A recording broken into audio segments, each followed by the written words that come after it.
We have hurtled halfway through the year that was 2006 for total nonstop action, and as we get ready for TNA in the current timeline to celebrate nearly a quarter of a century in operation, let's go back to when this fledgling company got to stand tall and proud after celebrating 4 years in existence with Slammiversary 2006 from June 18th at the Impact Zone in Orlando, Florida. This place is packed, about 900 folks in the Impact Zone, and allegedly hundreds more turned away, so saith Jimmy Hart. We got about 35,000 pay-per-view buys, which is up a little bit from last month, which further adds to my theory that, the reason these buys go up month to month, I think stipulation matches have a lot to do with it, and hey, maybe it's some of that Jarrett magic. Speaking of Jarrett, the opening hype package for the show focuses on the King of the Mountain match. TNA's signature bout shows the results of the first King of the Mountain match where Jarrett beat Truth for it. They talk about how no champion has ever retained in the match's history, and it's all about 5 men,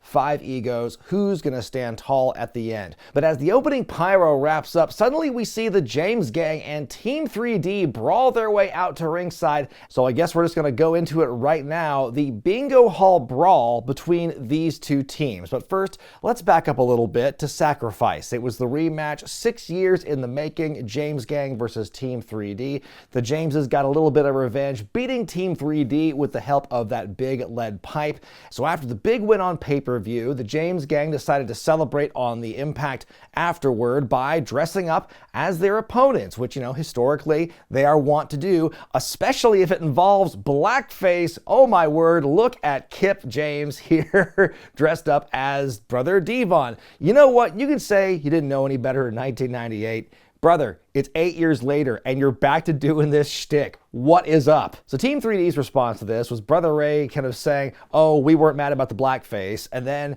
Devon saying, well, we weren't mad about Brother Ray being made fun of for his weight. And then Brother Ray comes in and says, I have a thyroid problem. What really got their goats, what really upset them about that little pastiche the James Gang did, was how they desecrated the memory of the Bingo Hall, about the ECW arena, that building on the corner of Swanson and Rittner. Oh, you made fun of it, you discredit it, and all the blood we spilled and the tears we shed in that building and the history we made and how we changed wrestling in that building. And so they even do like a promo out of the building in the front of it 1 week on Impact, and they have a big house show in that building that same week, and there's a big brawl between the two teams there. So that's what this is really about. Keep in mind, the WWE just had their second ECW One Night Stand pay-per-view about a week before this event. So ECW revisionism, reviving the brand at that point, very fresh in the mind of the ECW alum who are in TNA, who aren't going to be part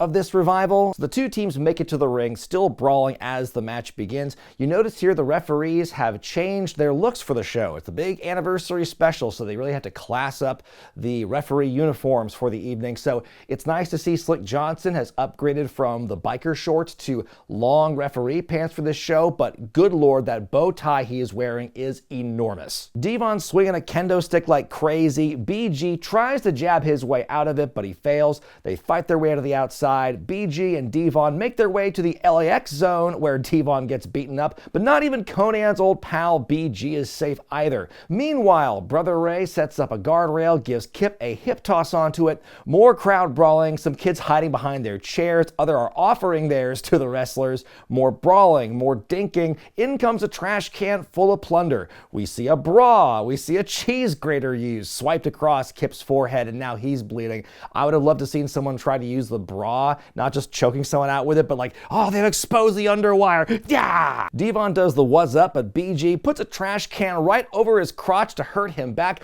but wouldn't that just hurt your balls more? This is not a King of the Ring 99 situation where the metal cup would protect you from China's forearm. We get a famouser on the trash can. Team 3D fight back. They hit a doomsday device on Kip, but he kicks out. Time to get the tabels. There's even a "We Want Fire" chant. Very bloodthirsty crowd here, but we don't get that. The Missouri boat ride is blocked. 3D hit the 3D on Kip through a table, the pin and the win. I give it 3 stars out of 5. I thought it was the best match in this feud. A great way to start the show, just guns blazing, big brawl to kick things off. And I thought, Kip James gave so much of himself in this matchup. I mean, he is the only one who bled in the match. He took the pinfall. He took probably the most damage out of anybody in the thing. So I thought that things had greatly improved a lot from the match they had 1 month prior to this. Your mama is so poor, she goes to KFC to lick other people's fingers.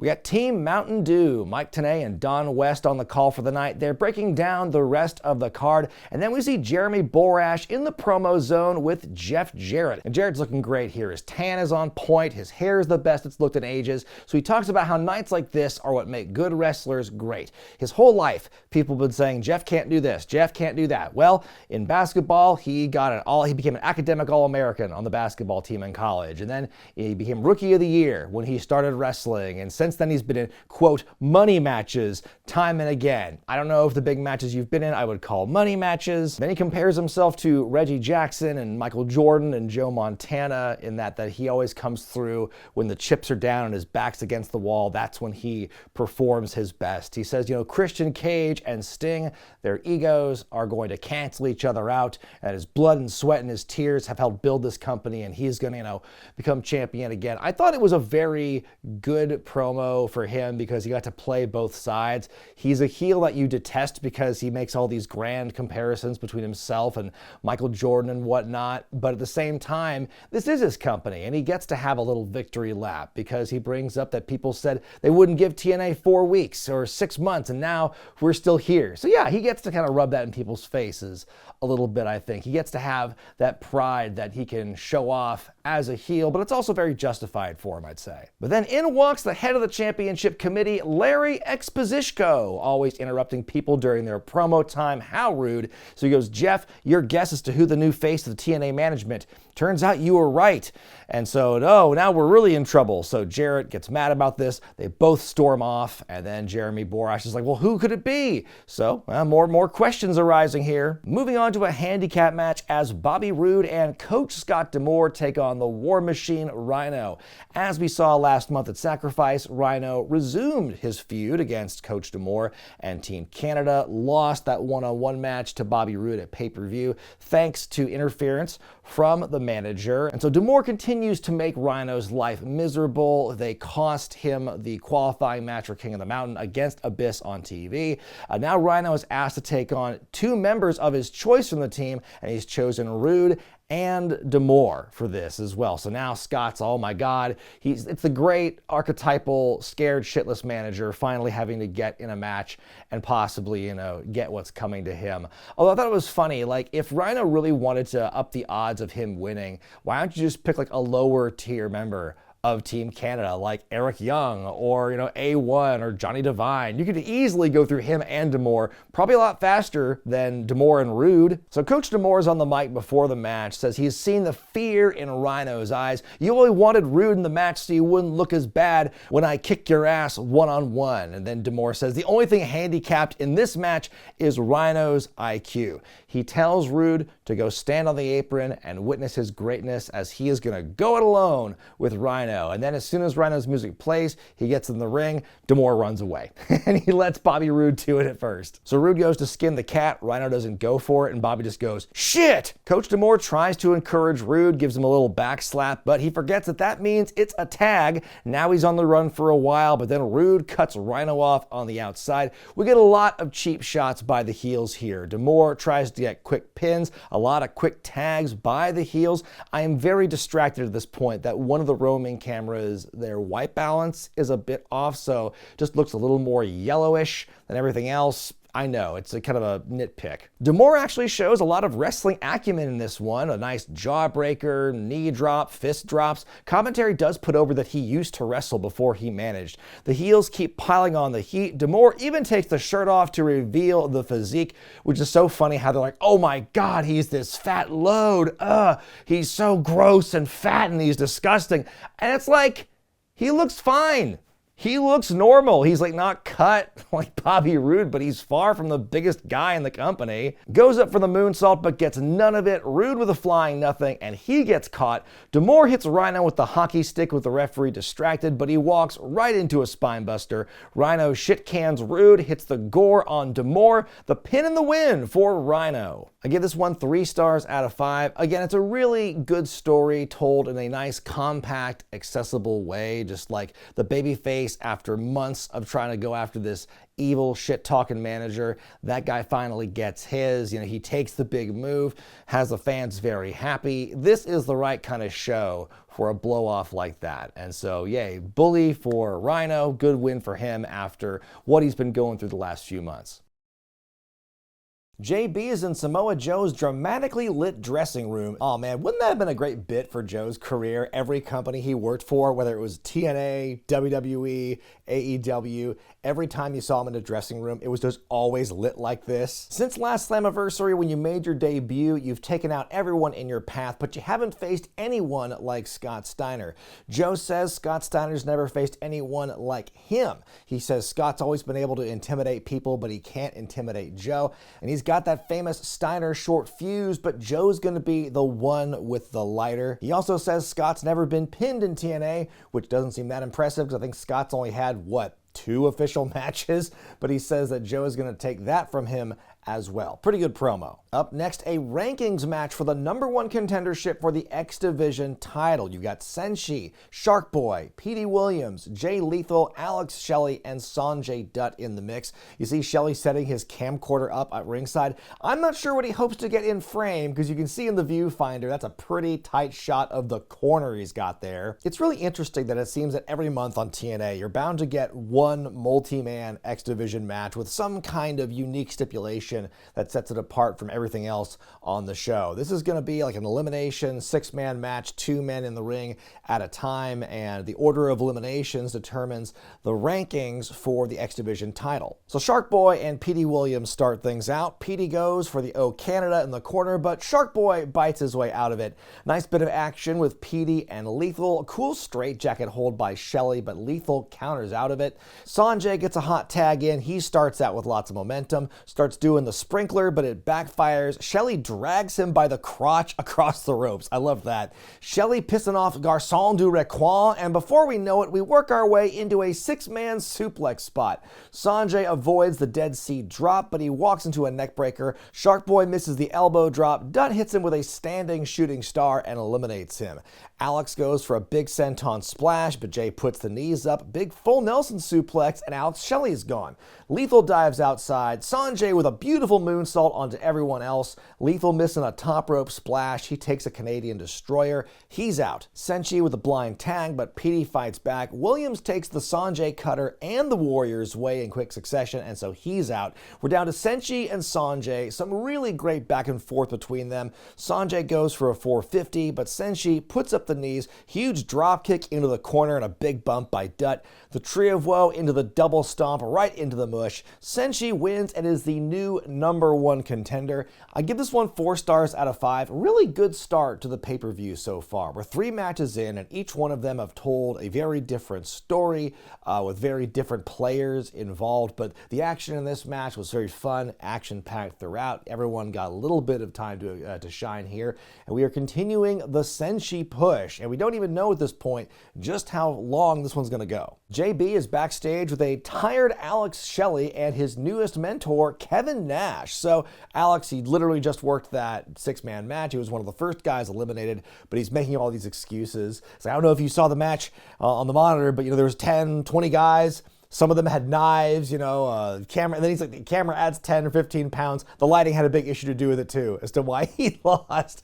But Nash turns out he did not watch the match or anything, but he's focusing on his upcoming contest with Chris Sabin. He brings up the fact that, it's Father's Day. By the way, terrible planning on TNA's part to have pay-per-views running on Mother's Day and Father's Day. So Nash gives a shout out to Walt Sabin, who's probably watching this on his crappy 19-inch display. So Nash says he's not going to pay for the medical bills and that Chris asked for this. So when you have that call on the phone, he goes, "Are you all right, son?" "Yeah, Dad, I'm going to be okay." Like, even when Nash is being an obnoxious prick and going on about how you're going to find out size does matter, son of a bitch, he's still really funny. So we go to that match now. Kevin Nash dipping his toe into the X Division waters when he goes one-on-one with Chris Sabin, who was the winning captain of Team USA in the World X Cup. It's important to note that because you see Nash is pissed because suddenly you see all these guys coming to TNA, but no one's calling his phone lately, so Nash is upset, so he wants to get back at TNA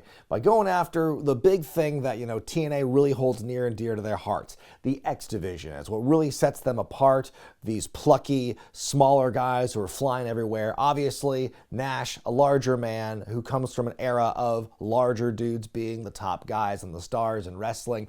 It's really a story that writes itself because Lord knows in 2006, the internet has a very negative opinion of Kevin Nash and all the things he did backstage in WCW and in the years after that. So Nash, you know, negative connotation with this individual, especially coming in to TNA, which has always been about pushing new and like always trying to be about forward facing. And so Nash fighting the X Division seems like a really just tailor-made storyline that makes it so easy to get behind. He beat up Puma at Sacrifice, then he jumped Sabin the following Impact after Sabin beat Petey Williams in the World X Cup tiebreaker match. So he won the series, won the trophy. Nash gloms him and destroys the precious trophy. Of course, if you have a trophy in wrestling, you got to break it. And so Sabin then calls Nash out for a matchup, and he wants to say that size doesn't matter. And this, of course, is the beginning of Nash and Alex Shelley's on-air partnership here, this whole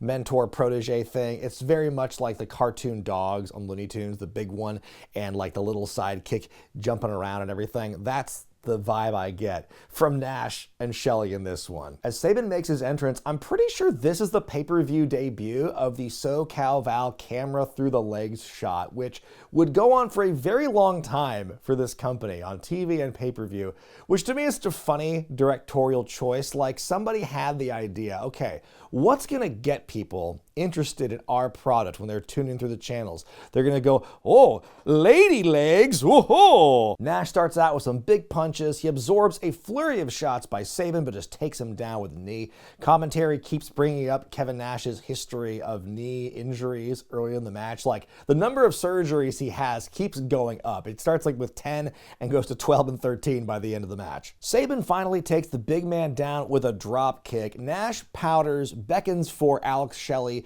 to come down to ringside to join him. And then for the rest of this matchup, it is going to be a series of moments where Shelley does a distraction or does a thing or a cheap shot, and Nash takes over. As Nash is working over Sabin, you've got Alex undoing a turnbuckle pad, but it backfires immediately. Sabin fights out of a jackknife attempt. He even gets the big man up on his shoulders for a cradle shock attempt. That's some video game shit right there. But Shelley manages to break it up. Sabin with a dive outside onto his future tag team partner. More offense on Nash, but more interference by Shelley causes Sabin to come crashing down off the top rope. Nash pulls the straps down, throws up an X, then throws Chris down with a jackknife to win the match. I give it 2 stars out of 5. I think the match was very simple. They didn't have to do a whole lot. Just the fact that Sabin got Nash on his shoulders, the pop, that alone I think was really impressive. So I think that they did a good job telling that story. And of course, Shelley being the toady that he is, constantly cheating to help the bigger man win.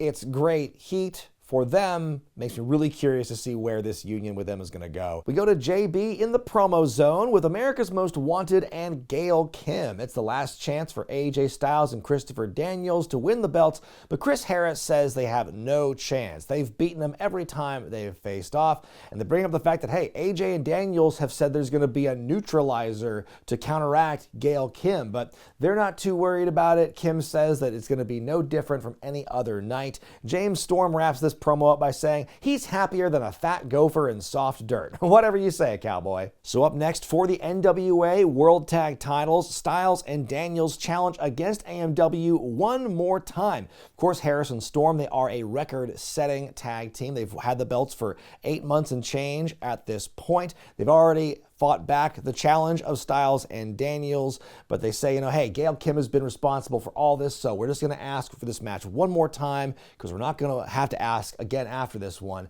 And, I love the fact that, hey, we've already tried to, ban the ladies from ringside. They've obviously found out a way to get around that with the whole nightstick spot from last month. So now instead of, further sanctions to really make sure Gail won't get involved, like banning her from the building or something, it's like, oh no, she's just allowed to be at ringside now. But don't worry, because the baby faces now have a way to neutralize her. It's going to be a surprise, and an ultimate surprise, if you will. Starts out with some standard backy-forthy, a funny moment where James Storm accidentally head scissors his own man to the outside when trying to skin the cat. A couple minutes later, we see everyone fighting on the outside. Gail Kim gets involved. Let's see that equalizer, guys. Anytime now. AJ's dropped onto the barricade, starts getting worked over. A very nice close call on a hot tag attempt. Fingertips away. Styles with a well-timed Pele kick in the corner. Hot tag to Daniels. He's all over the tag champs. Gail Kim's on the apron. Styles pushes her off the top rope. Suddenly in comes a somewhat large, athletic-looking lady. She then measures up to Kim and just choke slams her in the ring, shoves her out of the ring, goes, "Ugh," then picks her up and hauls her out of there. And that woman's name? Renee Gaudet. I'm kidding. It's not Renee Gaudet. It was Serelda. They don't call her that by this point in the show, but that is the name she's going to go by, which is an awful name for anyone in wrestling, male or female. When I was looking at my notes at first, I thought her name at first was Grimelda. That's what I thought. I'm like, oh, Serelda, it's a lateral jump for me. But anyway, she was a gut check competitor from October of 2004. So she basically won a developmental deal with TNA. And this was the first time we see her in this role. So give it up for her. The referee misses Daniels getting dinked by a chair shot from outside the ring. He somehow kicks out and the crowd really comes alive. He makes the tag to Styles, who hits that big phenomenal forearm, the moonsault reverse DDT. He goes for a spiral tap, but he misses. Chris Harris has some handcuffs. He blasts AJ in the head with them. He goes to the cover, but Daniels yoinks the referee out. What a good guy. Daniels hits Angel's Wings on Storm. Chris Harris just elbow drops the referee. All hell is broken loose. Storm grabs his beer bottle, but he misses the target. He hits Harris instead. A Uranagi by Daniels, frog splash by AJ, the BME, the cover, and the win. AJ and Chris are your new tag team champions. I give it 4 stars out of 5. This was a great way to blow off this feud after all the ways that the faces had gotten screwed over by AMW the last month or so. For this to be the big payoff and them to get the big win, thwarting Gail Kim, thwarting the beer bottle gimmick, very satisfying. So yeah, Serelda would come and go. I mean, this is the beginning of a very short run. If you want to see a little bit more of Serelda, when I covered, Hard Justice later in the timeline, she does appear in that one, but there's not much to say about her. It's just sad, you'd think that she would invest in some better looking gear.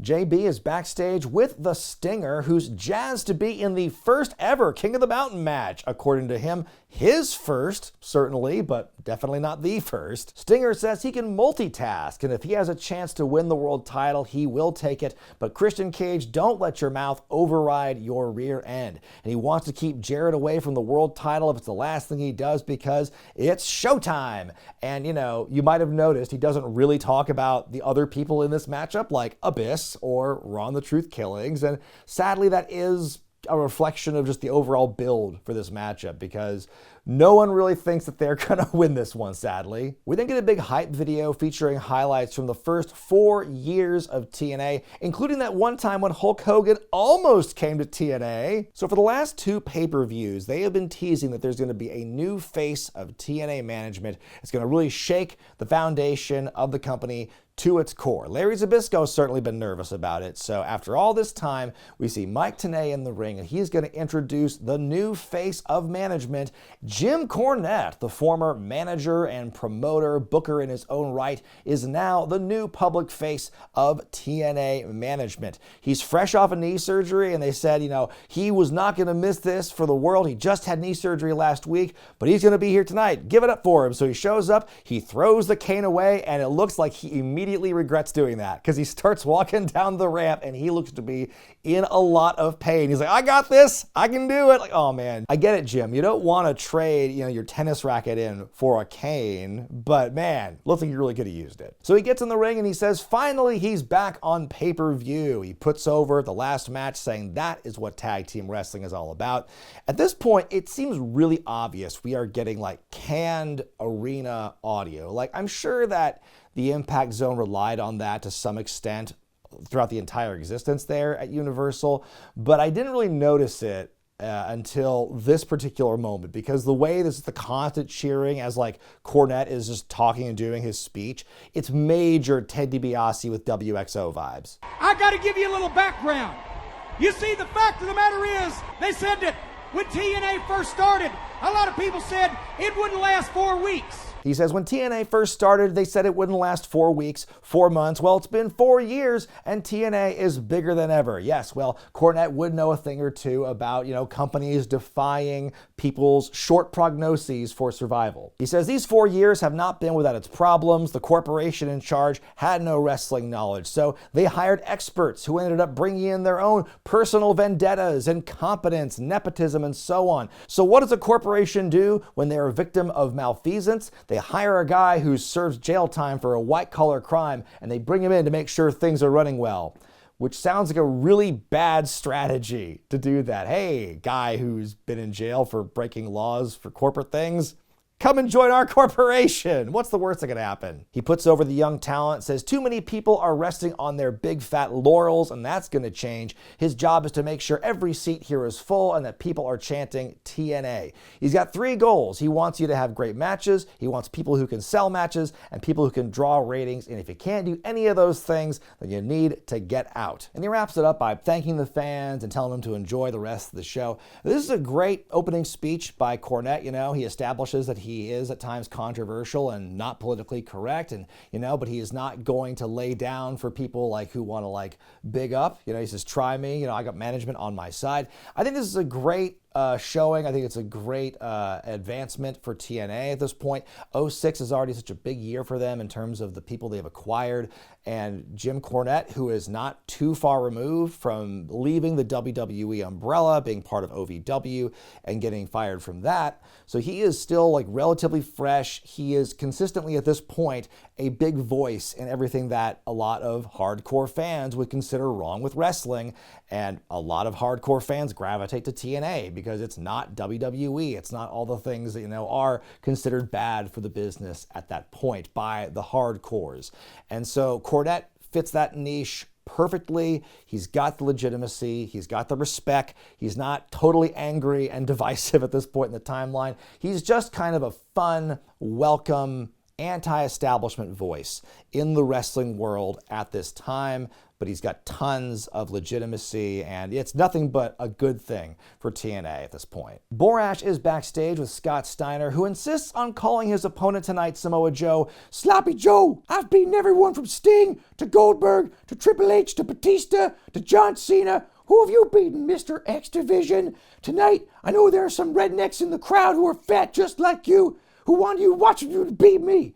Rednecks with fat oozing over their belt line that want you to beat me. There's TNA management who want you to beat me because I don't follow their rules, and they want to sell this bogus DVD, the best of Samoa Joe, unstoppable. Well, this crap is unsellable. Tonight, your win streak ends. Tonight, I'll kill you. And on we go now to what TNA is really selling as the biggest possible non-title dream match you could ever have at the company at this point, as Samoa Joe takes on Scott Steiner. It is non-title, by the way, Joe's X Division champion, but boy, they are salivating over this matchup, and it's hard not to see why, because you've got this person who historically is one of wrestling's most intense psychopaths in Scott Steiner going against this certifiable modern day, present and future badass in Samoa Joe. So it's a very generational style matchup between two very different opponents. Could not be more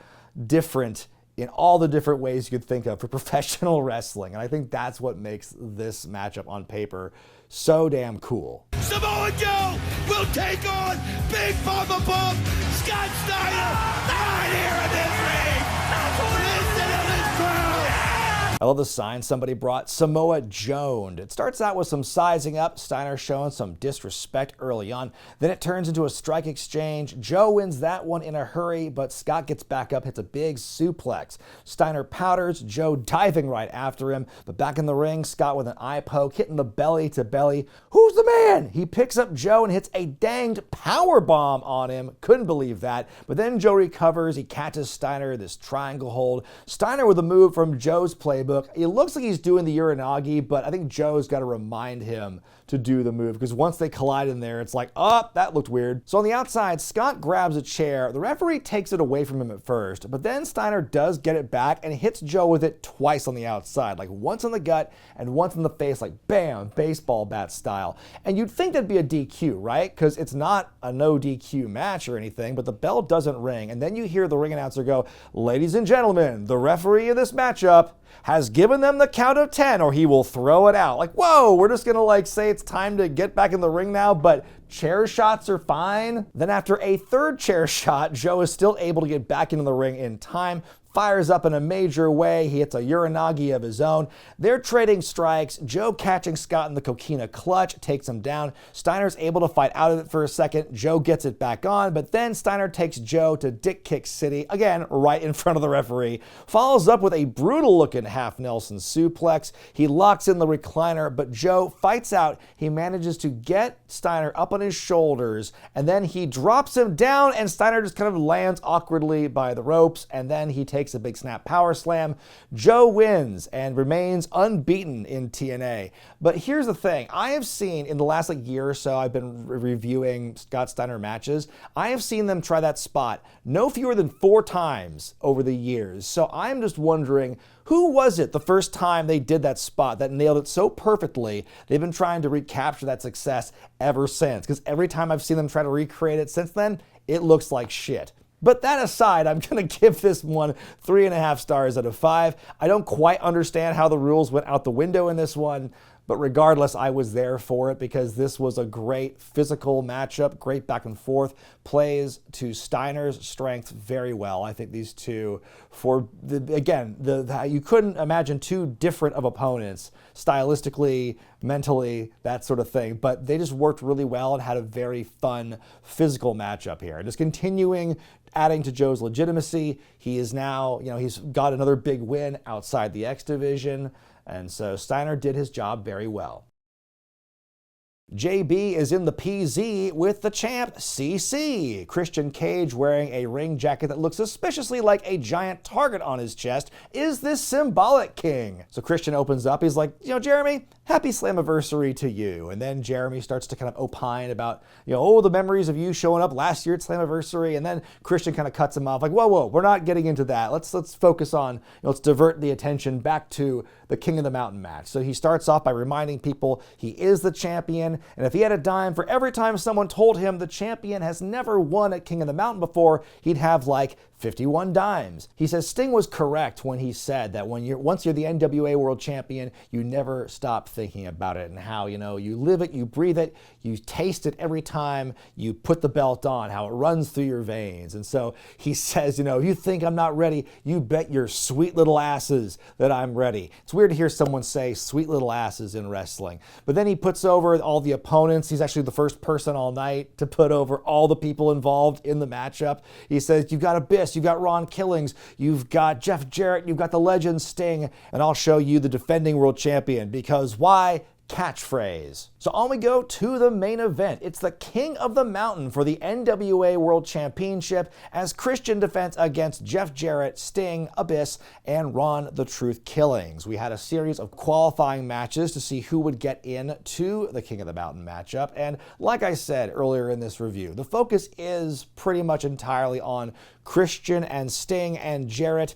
Abyss and Ron Killings, they're here in this matchup, but they are not really present or part of the build in any kind of important way at all. Christian gets the champion's walk down the hallway through the go position. Cool shot of him on the top of one ladder looking down at the opponent and the crowd around him. What a moment. But you know what would have made that shot even better? If the camera had also gone through SoCal Val's legs. Whoa! We get the intros. Earl Hebner is your referee for the match. It begins with Jarrett and Truth working a bit in the ring, then Jarrett with Cage, who does a big dive to him on the outside. Truth planches onto everybody, and then Sting ups the ante, climbs atop the penalty box, and dives onto everybody else. This is a match that I think is very interesting because of the penalty box feature and the fact that it's an uneven number of guys. Then you have to get creative with your 2-man, your 3-man, your 4-man sequences, because I think that is what's really fun and interesting about the potential of this matchup, is to see all the different ways they can transition from one to the other. Truth hitting a missile drop kick on Jarrett, covers him to get the pin. Now Truth is eligible to hang the championship up to win.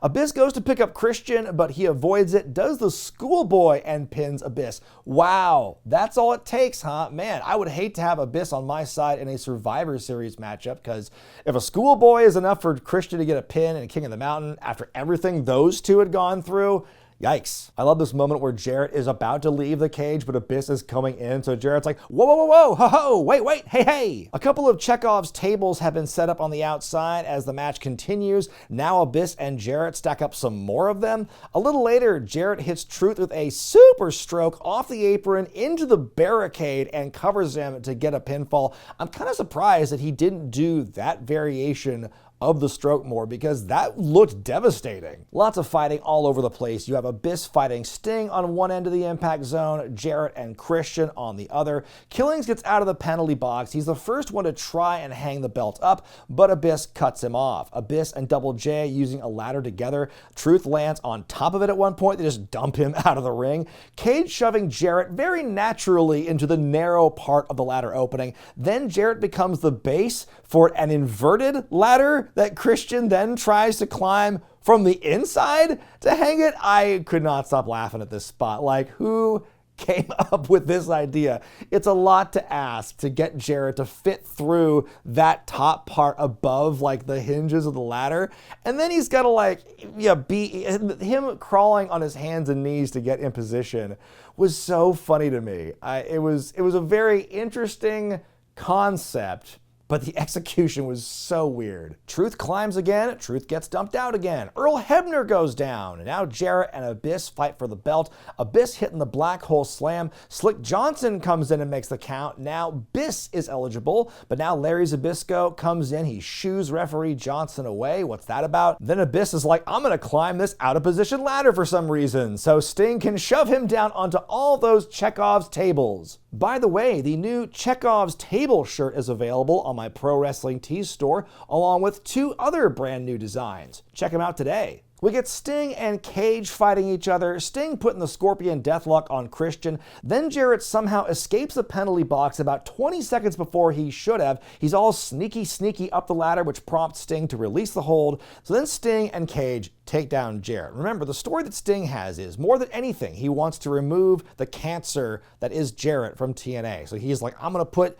Jarrett in the Scorpion Deathlock, and you go up and you climb and you hang the belt up, Christian. So Christian's gonna do that when suddenly Zbyszko decks the champion in the dick. Sting hits Larry, death drop on Jarrett, no referee to make the count. Sting just pulls Hebner's lifeless body over to make the count, so now Sting is eligible. He grabs the belt, he goes to climb the ladder. Cage follows him up, they fight over the belt, but then Earl Hebner gets up and pushes the ladder himself. Sting and Cage fall to the outside. The fans do not like this, and the trash starts to fly into the ring as Jarrett hangs up the belt and wins wins. Jeff Jarrett's won the title back, and the Impact Zone is rightfully pissed. So then Jarrett celebrates on the ramp as Zbyszko rushes Hebner out of the arena. Suddenly, another referee yoinks the belt from Jarrett and gives it to Jim Cornette. The Louisville Slugger is not going to let that bullshit go down on his watch. So what is the status of the championship? We don't know. As the show is going to black, we get the copyright bug, and so for the next like 10 or 20 seconds, you'll see Jarrett on the ramp on his knees going, "No! No!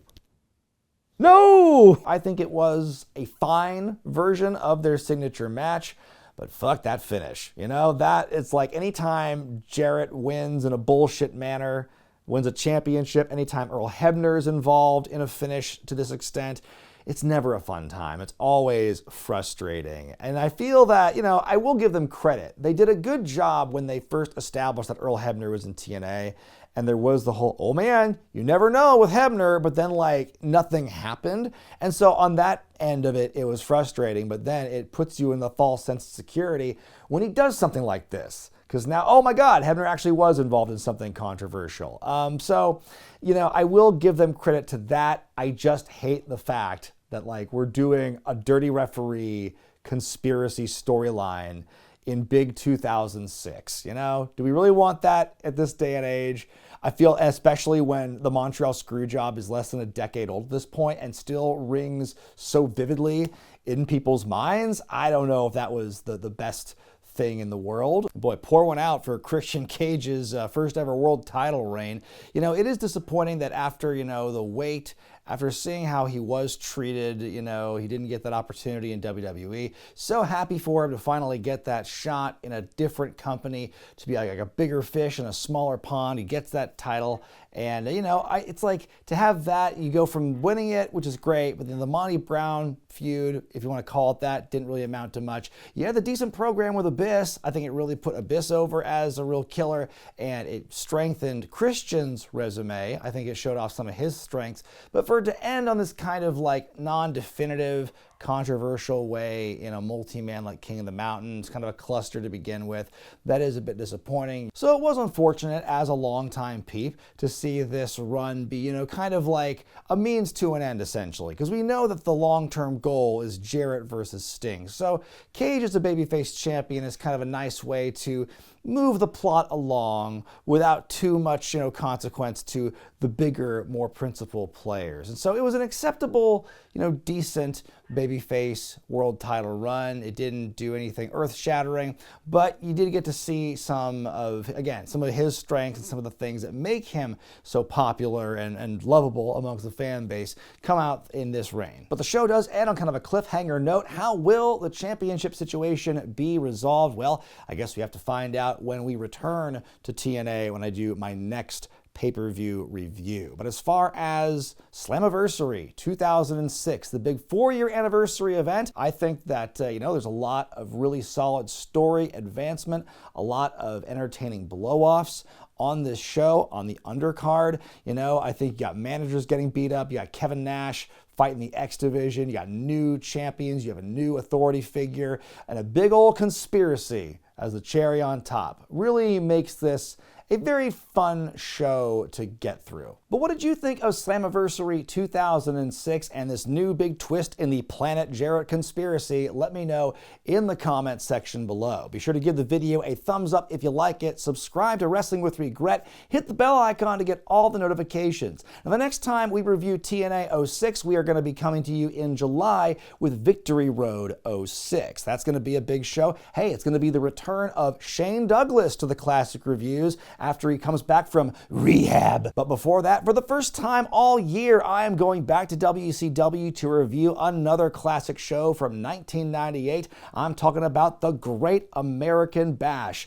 the Unholy Alliance, the cursed duo of Hollywood Hogan and Bret Hart take on Randy Savage and Roddy Piper. You will also have Sting versus the Giant, Booker T versus Chris Benoit, and a whole lot more. But until then, folks, I'm Brian Zane, and I'll see you next time.